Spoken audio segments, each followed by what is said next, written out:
It's now just gone 9:15 in the morning here in Paris. Let's move on with a look at the day's top business headlines with our business editor, Stephen Carroll. Hi there, Stephen. Hi, Catherine. I'm going to start off right here in Europe, in Italy. Eurozone ministers have been discussing problems at Italian banks. Italy's banks have found themselves at the centre of the market turmoil since the Brexit vote, with sharp falls in their shares. Now, the banks have a very high level of bad debts worth some €360 billion. The Italian government wants to provide emergency funding to the lenders, but that's not allowed under EU state aid rules. Eurozone finance ministers discussed the problems at a meeting on Monday, but don't seem willing to allow any exceptions in Italy's case. Josh Vardy has the details. Pressure rises on Italian banks, the worst hit in the Eurozone following the UK's vote to leave the EU. Italian lenders have been trying for months to offload €360 billion worth of bad debts.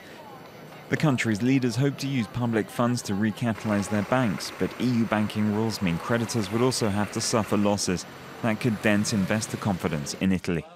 Rome's pleased to find an alternative has so far failed to convince European ministers who say there's no rush to solve the Italian crisis. And yes, there are issues of non-performing loans in Italian banks, but that's not a new issue. It needs to be dealt with. It will have to be dealt with gradually. There will be no big solutions. I don't think that's possible for this kind of issue. And it's not an acute crisis. So that also gives us some time to sort these things out. I think we'll get the results of the stress test that the European Banking Supervisor has carried out in 2 months' time. We should not speculate before we have the results. Meanwhile, the International Monetary Fund says that Italy's concerns about allowing bondholders as well as shareholders to take a hit should be taken seriously. The IMF says Italy's massive public debt limits the government's ability to respond to future crises.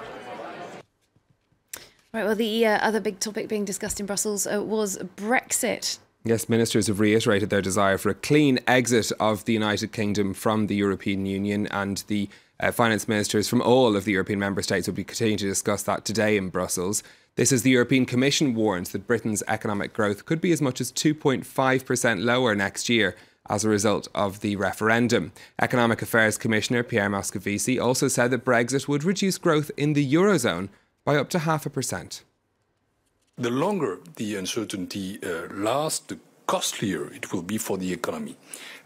So once again, it is essential, as we see a very important acceleration of the change in Great Britain with the arrival of Madame May by Wednesday. It is essential, both for political and economic reasons, that we continue calling for a clarification of the situation as soon as possible. Right, let's get a check on the markets then. European shares starting the day fairly flat. We had the FTSE 100 hit its highest level since the EU referendum in trading yesterday. It's holding on to those gains today, up by just 0.1%. Similar gains there in Paris and Frankfurt.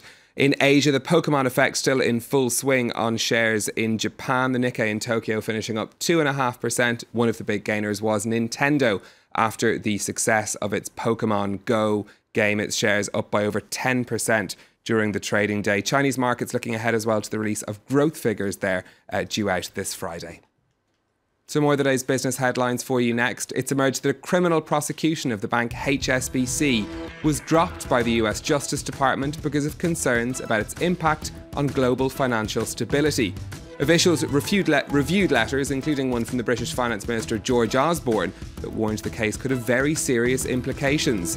The details emerged as part of a congressional investigation into a $1.9 billion settlement HSBC reached over money laundering charges. German prosecutors are seeking punitive damages from Volkswagen over the emissions test cheating scandal.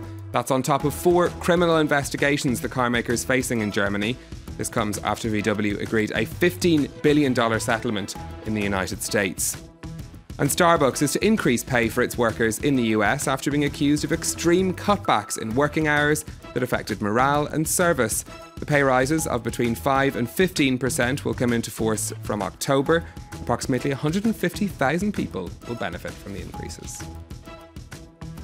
All right, finally then, are you on Twitter? How many people do you think read your tweets? I think we all like to think that our tweets get to the widest possible audience, don't we? But there's one man in this world who seems to have particular power with his twitterings, Elon Musk. Yes, the founder of companies like Tesla and SpaceX, Elon Musk created an aura around him of a man with big ideas. So perhaps no surprise that when he tweeted on Sunday night that he was working on part 2 of a Tesla secret master plan, people paid attention. It actually sent shares in the company up by 4% in trading on Monday. Now, the first part of that plan, announced back in 2006, was to develop affordable green cars. That's pretty much been achieved now, so investors are very keen to see what part 2 will hold. Indeed, perhaps flying green cars. I'm going to keep my fingers crossed. Thanks very much. Stephen Carroll, our business editor there.